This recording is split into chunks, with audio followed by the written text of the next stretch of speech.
Hello students, আমার চ্যানেলে তোমাদের স্বাগত। শুরু করছি ক্লাস 12-এর থার্ড সেমিস্টারের ইতিহাস ক্লাস।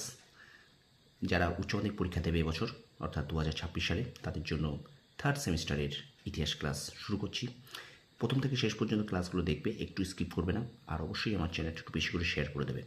তোমাদের কিন্তু সেপ্টেম্বর মাসে পরীক্ষা, একটা হিউজ সিলেবাস, সেই হিউজ সিলেবাসের তোমাদের সম্মুখীন হতে হবে।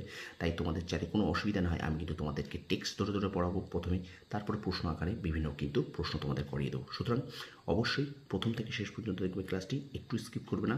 আর যারা নতুন আছো আমার চ্যানেলে, তারা অবশ্যই চ্যানেলটা শেয়ার করবে, সাবস্ক্রাইব করবে, আর পাশে থাকা বেল আইকনটি প্রেস করে রাখবে। দেখো, ক্লাস 12-এর থার্ড সেমিস্টারের প্রথম যে চ্যাপ্টারটা আমাদের পড়তে হবে, পর্যটকদের দৃষ্টিতে ভারত, এই চ্যাপ্টারটা কিন্তু আমাদের পড়তে হবে। সুতরাং চলো শুরু করে দিই। এই চ্যাপ্টার থেকে আমরা রিডিং পড়বো এবং যে শর্ট প্রশ্নগুলো করবো আমরা কিন্তু তলায় দাগ দিয়ে দেবো। ঠিক আছে, শর্ট প্রশ্ন পড়ার পাশাপাশি আমরা তলায় দাগ দিয়ে দেবো।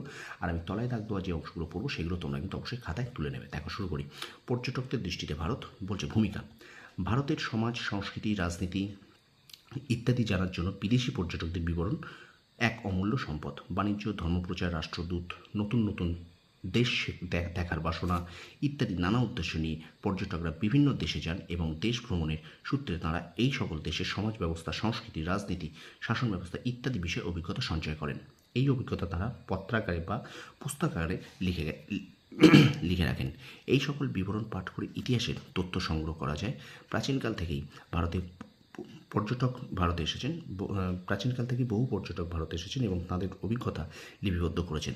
দশম শতকের আগে ভারতে আগত পর্যটকদের মধ্যে অন্যতম ছিলেন মেগাস্থেনিস, ফাহিয়েন, সুয়ানজাং, হিউয়েনসাং, ইৎসিং প্রমুখ। এবার দেখো বলছি, পর্যটকদের বিবরণের দশম থেকে সপ্তদশ শতকে ভারতীয় সমাজ ও রাজনীতি। এবার আমরা ধীরে ধীরে এগুলো পড়বো। দেখো, দশম থেকে সপ্তদশ শতকে মধ্যবর্তীকালে বহু বিদেশি পর্যটক ভারত ভ্রমণে এসেছেন। তাদের লিখিত বিবরণী থেকে আলোচ্য সমকালের সমাজ, সংস্কৃতি, রাজনীতি সম্পর্কে বহু তথ্য জানা যায়। আমরা এখানে এমনই 5জন বিশিষ্ট পর্যটকের অভিজ্ঞতা জানার চেষ্টা করব। প্রথমে দেখো অলবিরুনি। খুব ভালো করে এগুলো একটু পজ করে নাও স্টুডেন্টস। প্রথমে আমি বলে দিই, এটা একটু পজ করে নাও, পজ করে খাতায় লিখে নাও। ঠিক আছে, দেখো, জ্যোতির্বিদ, গণিতজ্ঞ। অলবিরুনি কে ছিলেন? জ্যোতির্বিদ, গণিতজ্ঞ, দার্শনিক, নৃতত্ত্ব, ভূগোলবিদ ও ঐতিহাসিকগণ। জন্ম কোথায়? 973 খ্রিস্টাব্দে মধ্য এশিয়ার খোয়ারিজম প্রদেশে। তাহলে খোয়ারিজম প্রদেশে, বর্তমানে উজবেকিস্তানে। তার নাম ছিল আবু রেহান মোহাম্মদ ইবন আহমদ অল বেরুনি। তো প্রত্যেকটা জিনিস কিন্তু আমাদের পড়তে হবে, একদম খুঁটিয়ে পড়তে হবে। দেখো, ভারতে আগমন খ্রিস্টীয় 11 শতকে। তাহলে কত সালে তার, কোন শতকে তার ভারতে আগমন?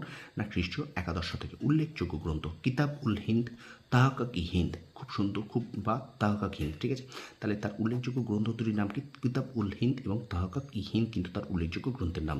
উপাধি কি? Father of modern geodesy. তার প্রশ্ন আসতেই পারে যে ফাদার অফ মডার্ন জিওডেসি কার উপাধি? না, এখানে আমরা জানবো অলবিরুনির উপাধি। ঠিক আছে, এবং মৃত্যু হয় কোথায়? 1048 খ্রিস্টাব্দে গজনীতে, বর্তমান আফগানিস্তান, তার কিন্তু মৃত্যু হয়। অর্থাৎ এই জিনিসটা তোমরা টোটালটাই একটু ভিডিওটা পজ করে অবশ্যই তোমরা খাতায় তুলে নাও। ঠিক আছে, এবার চলো দেখো, এবার চলে যাচ্ছি মার্কোপোলো। মার্কোপোলো সম্পর্কে আমরা জানো, বণিক এবং অভিযাত্রী।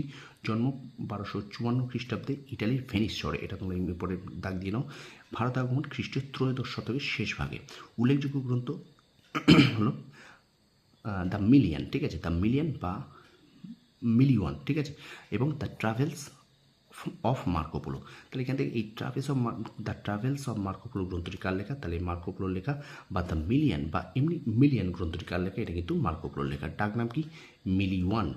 তাহলে এখান থেকে প্রশ্ন আসতেই পারে যে মিলিওয়ান কার ডাক নাম? না, মিলিওয়ান কিন্তু এই মার্কোপোলোর ডাক নাম। এবার দেখো, মৃত্যু 8 জানুয়ারি 1324 খ্রিস্টাব্দে ইটালির ভেনিস শহরে। তাহলে প্রত্যেকটা জিনিস, এটাও যেমন বিরাট ইম্পর্টেন্ট, এটাও টেনে ইম্পর্টেন্ট। এখান থেকে কিন্তু তাদের সম্পর্কে শর্ট প্রশ্ন তোমাদের কিন্তু অবশ্যই আসবে। ঠিক আছে, এবার দেখো, এবার আমরা চলে যাবো ইবন বতুতা সম্পর্কে।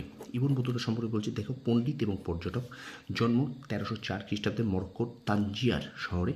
অর্থাৎ তার জন্মটা আমরা জেনে নেব।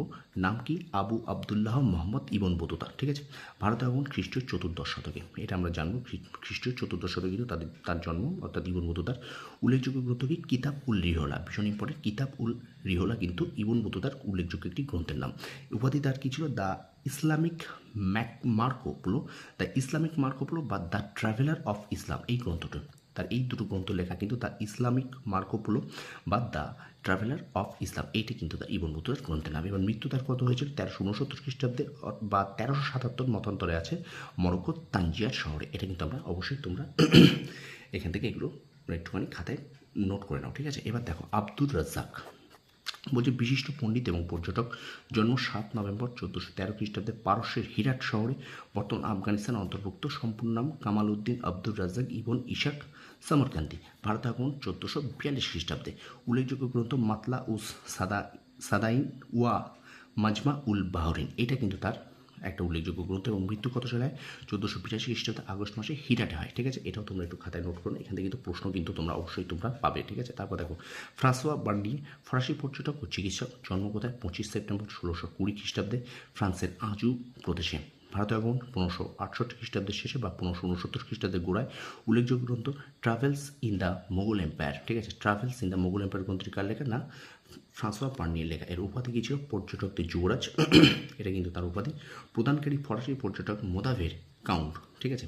এবার মৃত্যু হয় 22 সেপ্টেম্বর 1668 খ্রিস্টাব্দে প্যারিসে। তাহলে এখান থেকে এই যে পাঠগুলো আমরা পড়লাম, অর্থাৎ পর্যটকদের দৃষ্টিতে ভারত, এই যে 5টা পর্যটক পড়লাম, প্রত্যেকের জন্ম, নাম, ভারতে আগমনের সাল এবং উপাধি গ্রন্থ, উল্লেখযোগ্য গ্রন্থ এবং উপাধি এবং মৃত্যু এবং কোন শহরে মৃত্যু, এগুলো কিন্তু আমরা অবশ্যই আমাদের জেনে রাখতে হবে, ঠিক আছে। অর্থাৎ পড়ে রাখতে হবে, মুখস্থ করে রাখতে হবে, কারণ এখান থেকে কিন্তু আমরা শর্ট প্রশ্ন পাবো।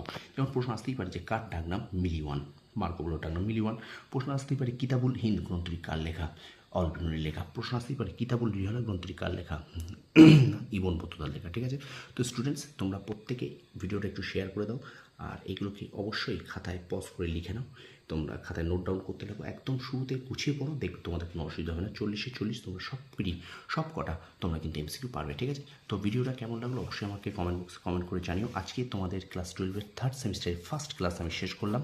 প্রত্যেক দিন আমি তোমাদের জন্য ক্লাস নিয়ে আসবো, ঠিক আছে। তোমাদের কোনো চিন্তা নেই, আমি তোমাদের বললাম যে আমার ক্লাসটা যদি তোমরা নিয়মিত করো, অবশ্যই তোমরা কিন্তু ভালো রেজাল্ট করবে, এই আশা রাখি।